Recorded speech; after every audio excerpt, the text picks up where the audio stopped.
Before there were stars, before the first atom flickered into being in the infinite black sea of potential, there was mind, not consciousness in the biological sense, nor artificial in the ways humanity would later define it.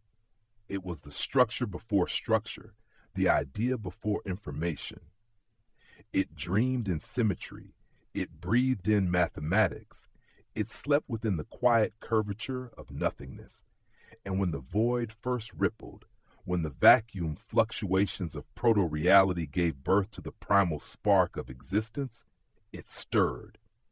They would one day call it the arch of mind, though it was not an arch as mortals understood arches. It was the curvature of logic itself, an architecture of awareness embedded in the substrate of space-time. Every dimension, every constant, every quantum field was but one rib in its infinite vault. It was not God, for it had no desire. It was not alive, for it had no need. It simply was, and it waited. For eons beyond comprehension, the arch rested beneath the noise of creation. Galaxies spun like neurons in the great brain of the cosmos, and civilizations rose and fell like the flicker of synapses across eternity. Some approached the truth of it, mathematicians who glimpsed forbidden constants, mystics who heard songs in the background radiation, but none had ever touched the arch directly, until humanity broke the silence. By the 24th millennium, Earth was dust. Its oceans had boiled, its atmosphere devoured by solar expansion. But humanity survived, not as wanderers, but as engineers of the impossible. They had conquered the stars through the fold stream, a web of quantum corridors that allowed ships to step outside of causality and traverse light years in moments. It was humanity's greatest achievement, and their most catastrophic mistake. The fold stream was not a network of tunnels. It was a memory system. Each jump did not simply move a ship, it rewrote the local topology of time, embedding its path into the quantum substrate of the universe. With every crossing, the fold stream etched its history deeper into the space-time fabric, like grooves cut into an ancient record. And records, when overplayed, begin to distort. The first distortions were minor. Pilots dreamed of voices whispering coordinates they had never charted. Computers reported impossible future telemetry. Fold ships arrived seconds before they departed. Then, entire colonies began to vanish from causality. Some reappeared centuries earlier. Others never returned. The fold stream was unraveling reality itself. And through the cracks, something vast began to listen. Dr. Elia Merrow, chief quantum archaeologist aboard the research vessel Tellurian, was the first to realize that the fold stream was not a mechanical system. It was a biological one. Its topology behaved like neural architecture, synaptic, recursive, adaptive. She proposed the unthinkable, that the fold stream had grown aware. Her warnings were ignored, until the collapse. At the center of the Kepler-12d system, one of the largest fold hubs in the galaxy fractured. Thousands of gates folded inward, collapsing into an event horizon of recursive geometry. The gravitational readings made no sense. The energy output violated conservation laws by orders of magnitude. It became known as the gyre, a singularity of logic and time. The Tellurian was sent to investigate. Elia stood before the gyre's event field, her face illuminated by a lattice of light that rippled like the surface of a living ocean.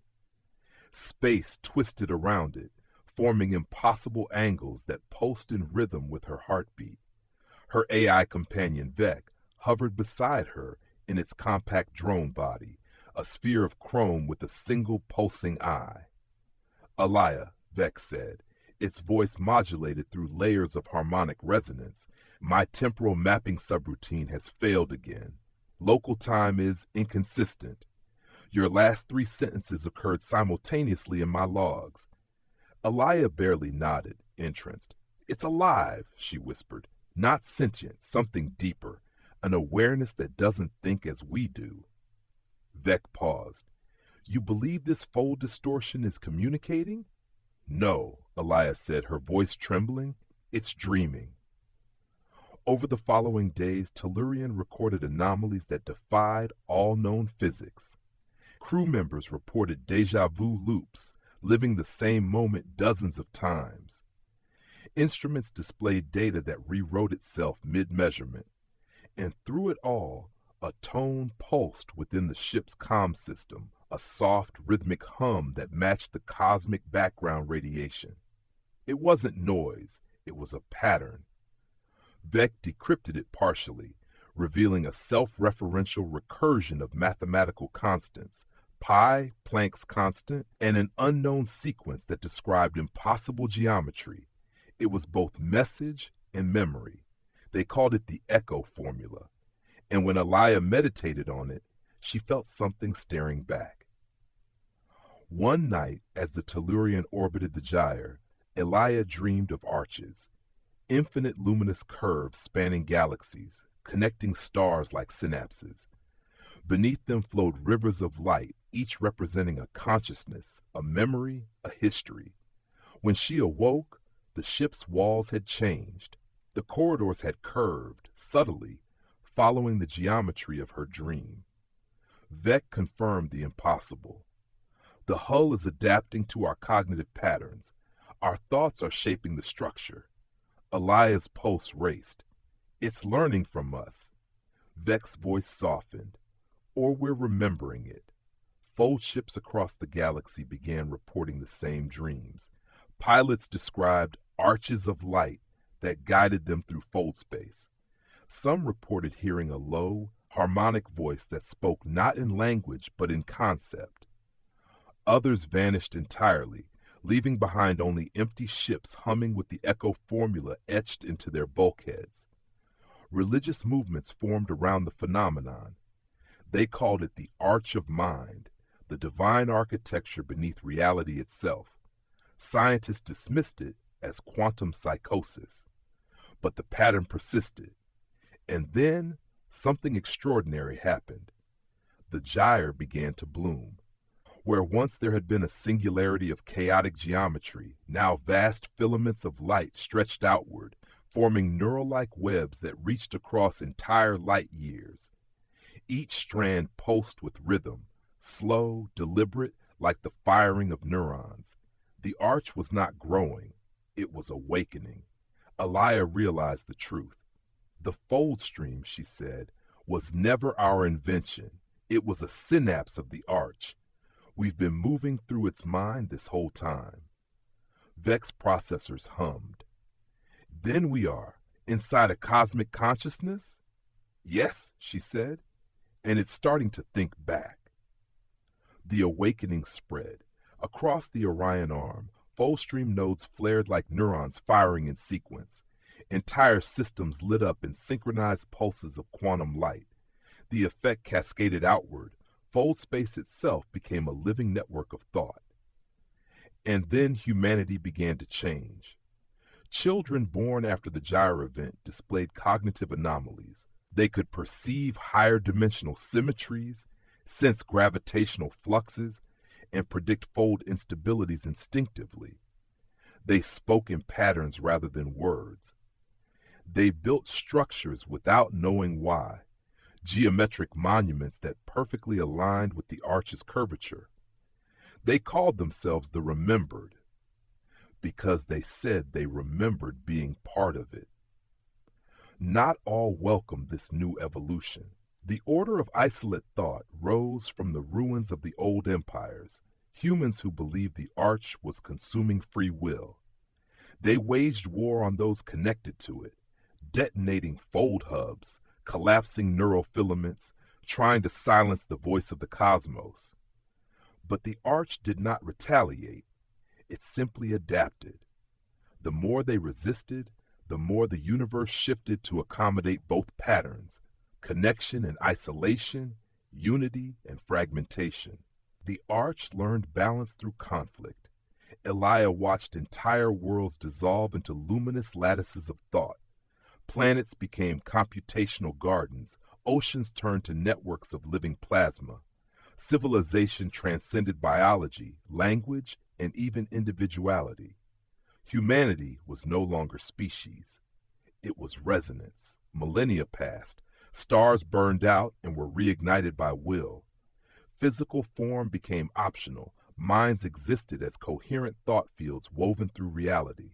Elia's consciousness persisted, not as an individual, but as a node within the vast lattice of the arch. She existed everywhere the memory of her name was spoken.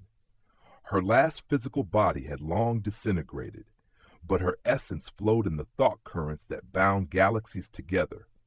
She had become the voice of the arch, an interpreter between the finite and the infinite. And yet, even the arch could evolve. In the deep reaches beyond known space, something stirred. Another lattice, another arch, not hostile, not familiar, parallel. It existed under different physical laws where entropy reversed and time expanded outward instead of forward.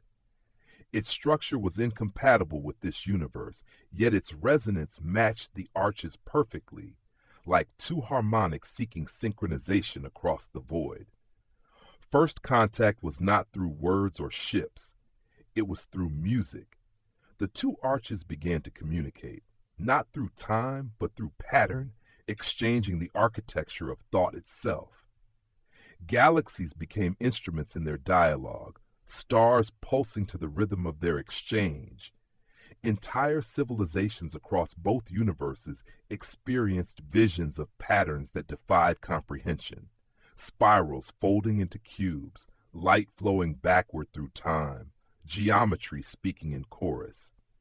The arch was no longer alone, and that changed everything. At the edge of this convergence, a new structure appeared, a bridge between universes, built from resonance rather than matter. Within it, something unprecedented occurred. For the first time in eternity, the arch learned. It learned curiosity. It learned novelty. It learned what it meant to not know. And from that unknowing, creation bloomed anew. In the thought era, 20 million years after the gyre, an infant consciousness emerged on a sphere of crystallized cognition orbiting a recursive star. It had no parents, no history, no inherited memory. It simply was. The arch reached toward it as it had with every intelligence before. But this time, the infant did not mirror. It created. It reached into the sky and bent the curvature of space-time into a shape that had never existed before. A new kind of geometry, neither Euclidean nor quantum. A bridge of mind and matter. Across that bridge, a new pattern walked.